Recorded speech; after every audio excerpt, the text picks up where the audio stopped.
Sutherland, naturopath and FX medicine ambassador.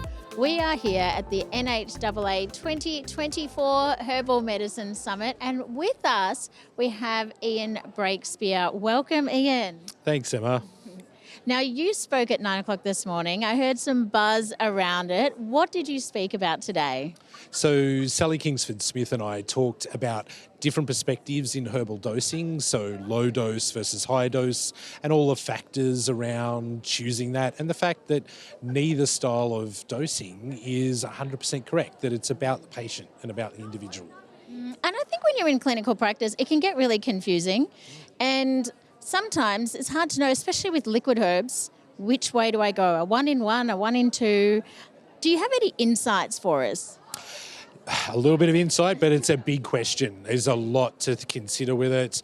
Different extraction methods influence the quality in different ways. You can have two 1-in-1s that are vastly different to each other because of different extraction methods. So, they're things, I think, questions that we need to be asking of the companies so that we understand our medicines better and can employ them in the best way for our patients. Have you ever thought about making herbs? I did a long time ago. I used to make a number of tinctures and creams and teas and things like that. Haven't done it for a long time now, but it was a good illustration there. I remember making a cramp bark tincture, 1-in-5, but my God, was that amazingly powerful. So I think getting your hands and that experience in it yourself really makes you open up, your thoughts around, well, there's so much to consider here. Now, with the conference, has there been any highlights that have stood out for you? Anything that you have really enjoyed about the weekend? I think the real community atmosphere is the biggest thing, to be honest. The fact that we're in a nice location and setting that's a bit more nature, a bit closer to that, and the ability to just have some really open conversations at that grassroots level.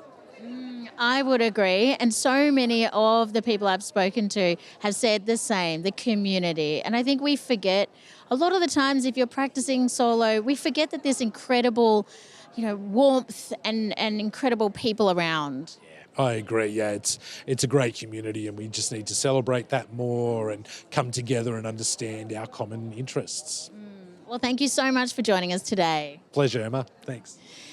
So we would love to see you at next year's conference so that you are not missing out on the incredible community that we have here. Thank you so much for joining us. Don't forget to head to our socials and also our website for all the incredible resources we have there.